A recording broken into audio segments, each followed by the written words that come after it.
Daf Yomi, Tractate, Sanhedrin, page 57a, top of the page with the words Dichsiv, with the word Dichsiv. V'tashches haaretz lifnei ha'Elohim, b'tana devei Rabbi Yishmael, b'chol mekom shnimah ha'shchasa, eino ela dvar erva v'odeh zara. Davar erva shenemar kishich kol basar es darkoi, v'odeh zara, Dichsiv pen tashchisun v'asisim b'goyma. As it is written, and the earth was corrupt before God. Genesis 6:11. Presumably referring to a transgression, and the school of Rabbi Ishmael taught, anywhere that the term corruption is stated, it is referring to nothing other than a matter of licentiousness and idol worship. The Gemara cites proofs for this claim. Corruption refers to a matter of licentiousness, as it is stated, for all flesh has corrupted their way upon the earth. Genesis 6:12. The word way alludes to sexual intercourse. And corruption also refers to idol worship. As it is written, lest you deal corruptly and make you a graven image. Deuteronomy 4:16. Ve'idach orachayu dekam megale. The Gemara asks, and how do the other Tanaim who do not derive from the verse, and the earth was corrupt before God, that the descendants of Noah are prohibited from engaging in idol worship and forbidden sexual relations, interpret this verse? The Gemara answers, in their opinion, the verse merely exposes the behavior of the generation of Noah. Shvichus damim dichsiv. Shvoich dam adam v'goymer v'idach ketlayu ha'kebde ka magali. According to the school of Menashe, the prohibition of bloodshed for the descendants of Noah is stated separately in the Torah, as it is written, one who sheds the blood of man, by man his blood shall be shed. Genesis 9:6. The Gemara asks, and how do the other Tanaim interpret this verse? The Gemara answers, in their opinion, the verse reveals the type of death penalty administered to the descendants of Noah, but it is not the source for the prohibition of bloodshed. Gazel dichsiv kayerek esa esev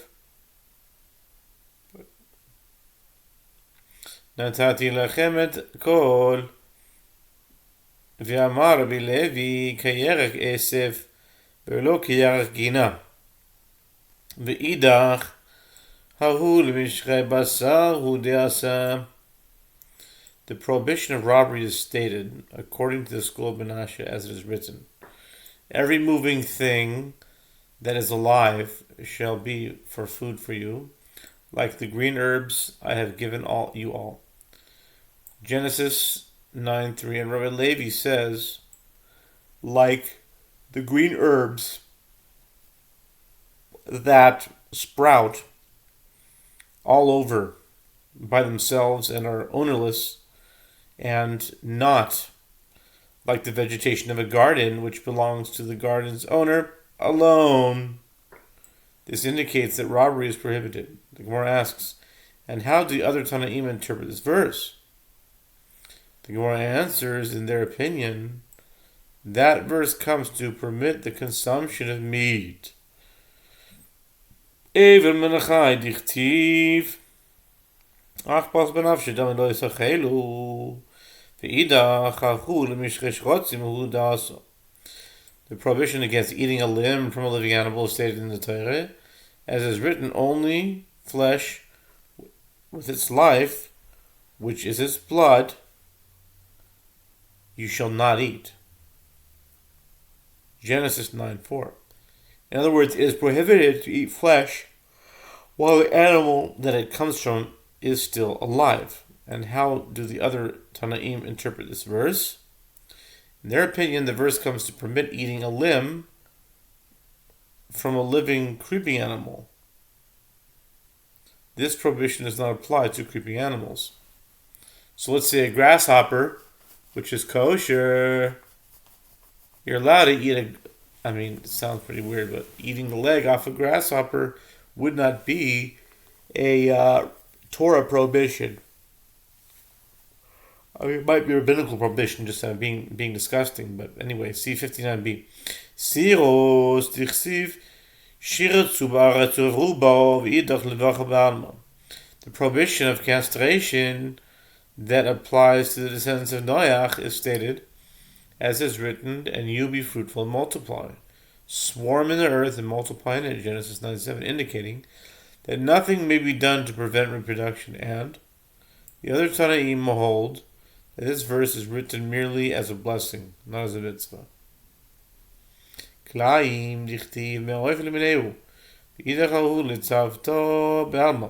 The prohibition of diverse kinds that applies to the descendants of Noah is stated, as is written, of the fowl after their kind, and of the cattle after their kind, and every creeping thing of the ground after its kind, Genesis 6:20, indicating that each species must be kept separate, and that crossbreeding is prohibited. And according to the other Tanaim, that verse does not indicate a mitzvah. Rather, the reason for keeping the species separate in Noah's Ark was merely for the sake of companionship, as animals are most comfortable in the company of other members of their own species. Amar Rav Yosef Amri Beirav Al Sholish Mitzvahs Ben Noach Ne'erag. Gesher is the simon. Al Gilei Arayos Al Shlichus Damim Al Birchas Hashem. Rav Yosef says they say in the study hall that a descendant of Noah. They say in the study hall of Rav. Yeah. That a descendant of Noah is executed for transgressing 3 mitzvot, which are represented by letters Gimel, Shin, and Resh, a mnemonic device, for forbidden relations, for bloodshed, and for blessing of God. It's a euphemism for the opposite. Maskifla of Sheishes. Bishlam Shlichas Dominic Siv Shevich Damadam Bremer. Elahanach Min Allahu. Rav Sheshet objects this statement. Granted, a descendant of Noah is executed for bloodshed is written, one who sheds the blood of man, by man his blood shall be shed, Genesis 9:6. But with regard to those other prohibitions, from where do the sages derive that a descendant of Noah who transgresses them is executed? If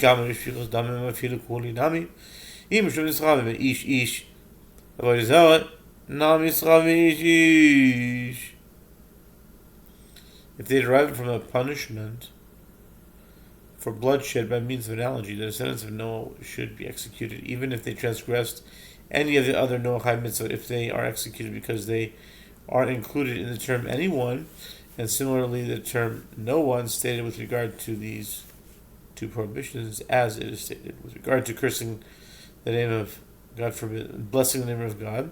Anyone who curses God shall bear his sin. Leviticus 24:15.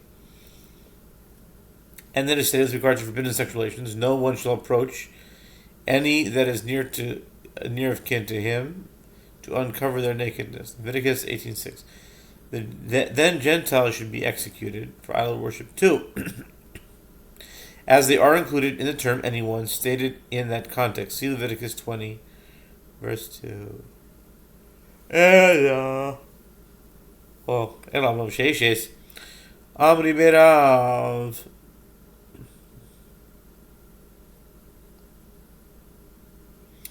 Al Arba Mitzvahs Benoach Nerag. Rather, Sheshes says that Rav Yosef's version should be rejected, and this is what they say in the study hall. It says Beirav. It just says study hall here, but I thought it was the study hall of Rav. I don't know. Anyway, they only say study hall here. A descendant of Noah is executed for transgressing 4 mitzvot, the 3 that were listed, and idol worship. Okay.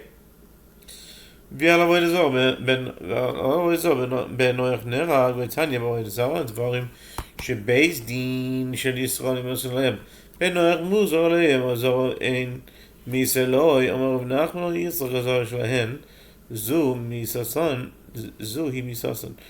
The Gemara asks, and is a descendant of Noah executed for idol worship, but isn't taught in Bride with regard to idol worship matters for which a Jewish court executes a transgressor or prohibited to a descendant of Noah? The Gemara infers, yes, there is a prohibition for a descendant of Noah, but there is no death penalty. Rav Nachman Bar Yitzchak says their prohibition is their death penalty. Since the only punishment mentioned in the Torah is for transgressing Noachide and execution, the descendant of Noah who transgresses is liable to be executed. Rav Yehuda, let's see what time we have here. Rav Yehuda, v'chule tamin derav amri al sheva mitzvahs bein noach ne'era gali hachman v'chada v'uadin lichulu. Rav Yehuda and all of the other students of Rav say a descendant of Noah is executed for transgressing any of the 7 Noachide mitzvot. The merciful one revealed his punishment with regard to one mitzvah, the prohibition of bloodshed, and the same is true with regard to all of them. The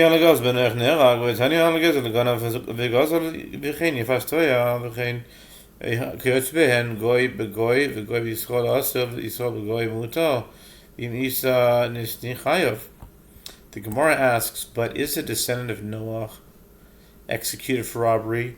But isn't it taught in brides with regard to the following types of robbery: one who steals or robs, likewise one who engages in intercourse with a married, beautiful woman who was taken as a prisoner of war, and likewise all actions similar to these, if they are done by a Gentile to another Gentile, or by a Gentile to a Jew, the action is prohibited. But if a Jew does so to a Gentile, is permitted. The Gemara explains the question, and if it is so that a Gentile is liable to be executed for robbery, and it is not merely prohibited to him, let the bride to teach that he is liable to be executed. Mishum tekabaya levisti sefer yisrod begoy muto tana reisha aso.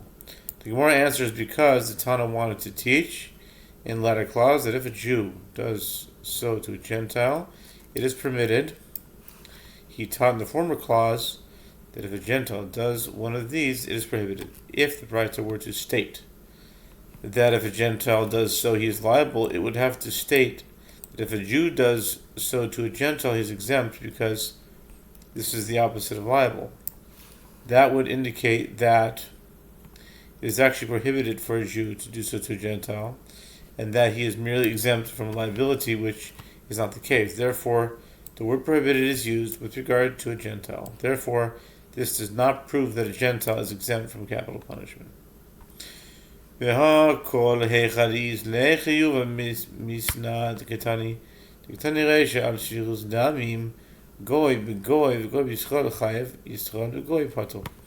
Gemara challenges, but wherever there is liability for capital punishment, this Tana teaches yet, as it is taught in the first clause with regard to bloodshed. If a Gentile murders another Gentile, or if a Gentile murders a Jew, he's liable. If a Jew murders a Gentile, he's exempt. Again, not my. This is just, I'm reading the Talmud. This is just what they say. It's not, this is subject for massive anti-Semitism and attacks against this Talmud. If you're read so far, if a Jew murders a Gentile, he's exempt. You know how horrible that is. Evidently, the term liable is used in the Braita.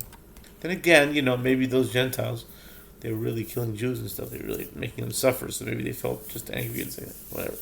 Anyway, Hasam Ketani Lisne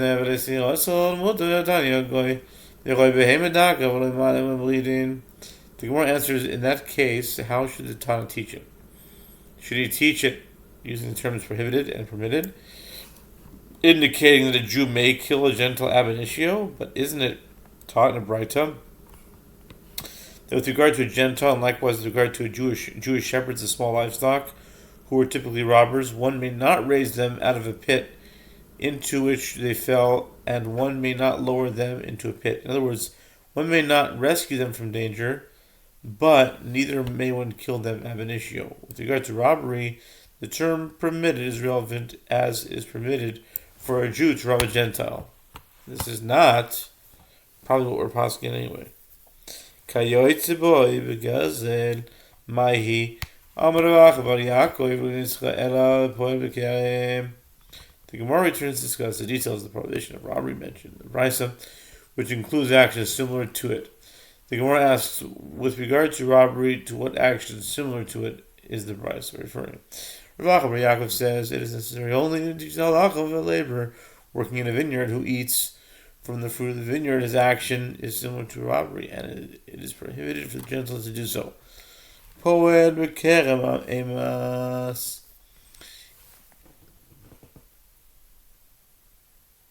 Or emasai, maybe. Emas? Maybe it's emas, okay. I b'shas goma melacha eterehu. I la b'shas goma melacha gozeh malihu. The Gemara asks, when does this laborer in the vineyard eat from the fruit? He does so at the time of the completion of the work, meaning while he's harvesting the fruit, it's permitted for him to do so, just as a Jew working for any other Jew, for another Jew is allowed to do so. If it is not at the time of the completion of its work, eating the fruit is full-fledged robbery, and there is no novel element to this case. The Gemara challenges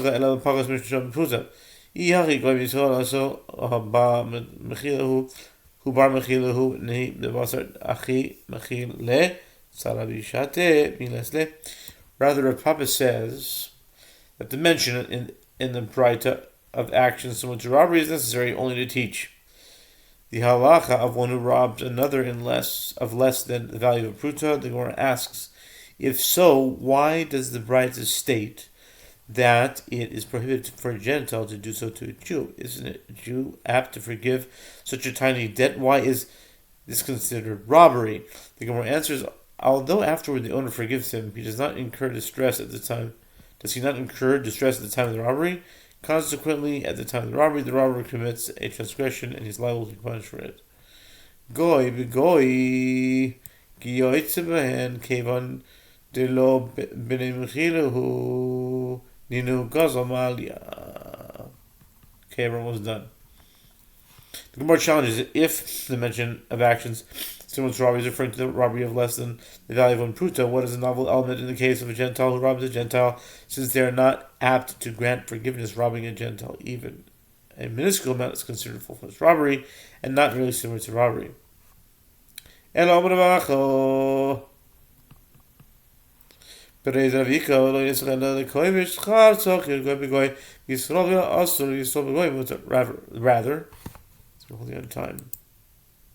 Rather, Rav Acha, son of Ika, says that there is a different explanation. It is necessary only to teach the halacha of one who withholds the wages of a hired laborer for a Gentile to do so to another Gentile, and for another Gentile to do so to a Jew is prohibited, but for the Jew to do so to a Gentile is permitted. This case is less obvious than other types of robbery, as instead of taking an item from the victim, the robber withholds money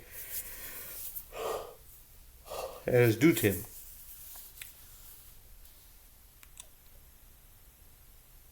Due to the victim. Right.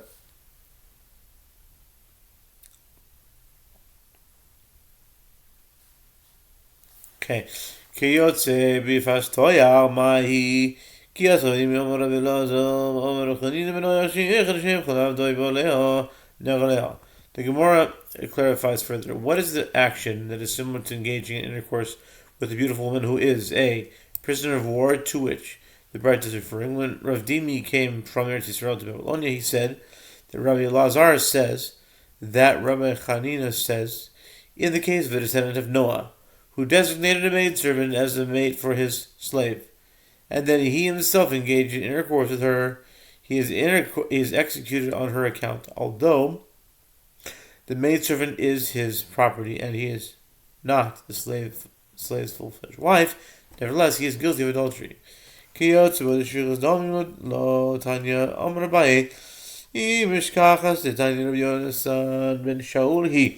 Tanya Rabbi Yonasan ben Shaul Omer Rodef Achar Chavero Lehorgo V'yochol Atzilo Be'echad Me'vorav Lo Hitzil.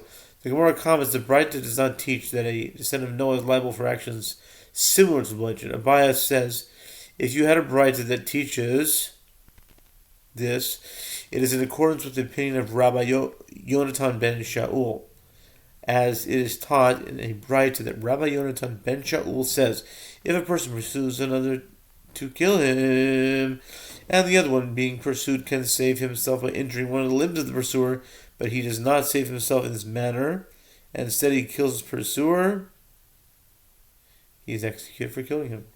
Top of 57b. Even though he acted in self-defense.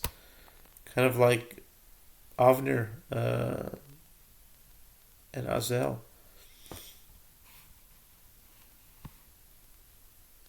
Even though he acted in self-defense, and a descendant of Noah, he is also killed for this. Top of 57b.